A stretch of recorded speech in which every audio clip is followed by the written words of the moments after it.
তো হেন আমাৰ ঘৰৰ মাষ্টাৰ চেফ কোন? তুমি সেয়ে আজি অইল ফ্ৰী গিল ফ্ৰী আঞ্জা বনাম। বেয়া হ'লেও তুমি কিন্তু খাব লাগিব। আৰু এয়া কি বনাইছোঁ? ভেন্দি মেষ্টা টেঙা তাত নহৰু পেষ্ট দি বইল কৰিছা আৰু তাত মাছ দি দিছা আমাৰ আঞ্জা ৰেডি আৰু লগতে এই অকলশৰে পৰি থকা কলকেইটা ভালদৰে বাকলি চেলাই মাষ্টাৰ চেফ হ'ব লাগিবতো।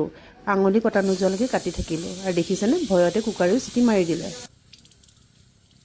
টপটপকৈ পৰা এই মিঠাতেলৰ শব্দ শুনিছেনে? অলপ আগত ডাইলগ মাৰিছিলোঁহে যে অইল ফ্ৰী আৰু গিল ফ্ৰী আঞ্জা বনাম, মিঠাতেল আহিয়েই গ'ল। হালধি আৰু নিমখৰ ঘোলটো দিয়া দেখিলেনে? মচমচীয়াকৈ ভাজি লোৱা এই কলৰ চিপছকেইটা খাবলৈ খুবেই ধুনীয়া হৈছে। এয়া খাবলৈ মই প্লেট ৰেডি কৰিলোঁ। বইল ভেন্দি মেষ্টা টেঙা আৰু মাছৰ জোল খুব কম সময়তে হোৱা এটা ৰেচিপি। খাবলৈ খুবেই ধুনীয়া হয়। মাছ বুলি ক'লে মিঠাতেলৰ কথা মনত পৰে হয়নে? কিন্তু এই ৰেচিপি দেখা পোৱাৰ পিছত আপোনালোকে এনেকৈ মাছৰ জোল বনাই খাব। ভিডিঅ'টো লাইক শ্বেয়াৰ এণ্ড ছাবস্ক্ৰাইব কৰিব।